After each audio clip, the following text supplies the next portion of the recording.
ಶುಭೋದಯ, good morning. ಅರೇಬಿಕಲ್ಲಿ ಸವ ಅಲ್ ಖೈರ್. ಎಲ್ಲಿ ಹುಟ್ಟಬೇಕು ಅನ್ನೋದು ನಮ್ ಕೈಲಿರೋದಿಲ್ಲ, ಆದ್ರೆ ಎಲ್ಲಿ ಹೋಗಿ ಮುಟ್ಟಬೇಕು ಅನ್ನೋದು ಖಂಡಿತ ನಮ್ ಕೈಲೇ ಇರುತ್ತೆ. ಗೆಲ್ತೀನಿ ಅಂತ ಆತ್ಮವಿಶ್ವಾಸ ಇದ್ರೆ ಸಾಕು, ಎಷ್ಟೇ ಕಠಿಣವಾದ ದಾರಿ ಆದ್ರೂ ತುಂಬಾ ಸುಲಭ ಆಗ್ಬಿಡುತ್ತೆ. ಇದೇ ಆತ್ಮವಿಶ್ವಾಸದಲ್ಲೇ ನನ್ ಜೀವನದ ಬಗ್ಗೆ ನಿಮ್ಮ ಹತ್ರ ಹೇಳ್ಕೋಬೇಕು ಅಂತ ಶುರು ಮಾಡಿದ ದಾರಿ ಇದು. ಎಷ್ಟೋ ಜನ ನನ್ನ ವಿಡಿಯೋನ ಫಾಲೋ ಮಾಡ್ದಾರನೆ ನೋಡ್ತಿದ್ದೀರಾ. ಫಾಲೋ ಮಾಡಿದಾಗ ನನಗ್ ತುಂಬಾನೇ ಖುಷಿ ಆಗುತ್ತೆ. ಸಂಡೇ ಆಗಿದ್ರಿಂದ ಬೆಳಗ್ಗೆ ಎದ್ದೊಳೋಷ್ಟೊತ್ತಿಗೆ ಲೇಟ್ ಆಗಿತ್ತು. ಎದ್ದು ಮಾರ್ನಿಂಗ್ ಬ್ರೇಕ್ಫಾಸ್ಟ್ ಗೆ ಪಡ್ಡು ಮತ್ತೆ ಪೀನಟ್ ಚಟ್ನಿನ ಮಾಡಿದ್ದೆ.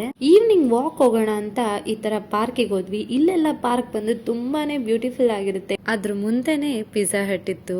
ಫಸ್ಟ್ ಹೋಗಿದ ತಕ್ಷಣನೇ ಗಾರ್ಲಿಕ್ ಬ್ರೆಡ್ ನ ಆರ್ಡರ್ ಮಾಡಿದ್ವಿ. ನೆಕ್ಸ್ಟ್ ಬಂದಿದ್ದೆ ಈ 1 ಮೀಟರ್ ಪಿಜ್ಜಾ. ಇದು ಬಂದು ನಾನು ನೋಡಿರೋದ್ರಲ್ಲೇ ಲಾಂಗೆಸ್ಟ್ ಅಂತಾನೆ ಹೇಳ್ಬೋದು. 4 ಪೀಸ್ 6 ಪೀಸ್ ನ ತಿಂದಿದ್ದೀನಿ. ಬಟ್ ಇಷ್ಟೊಂದು ಪೀಸ್ ಇರೋದು ನಾನು ಇವತ್ತೇ ತಿಂದಿದ್ದು. ಇದಕ್ಕೆ ಬಂದು 2350 ರೂಪಾಯಿ ಆಯ್ತು.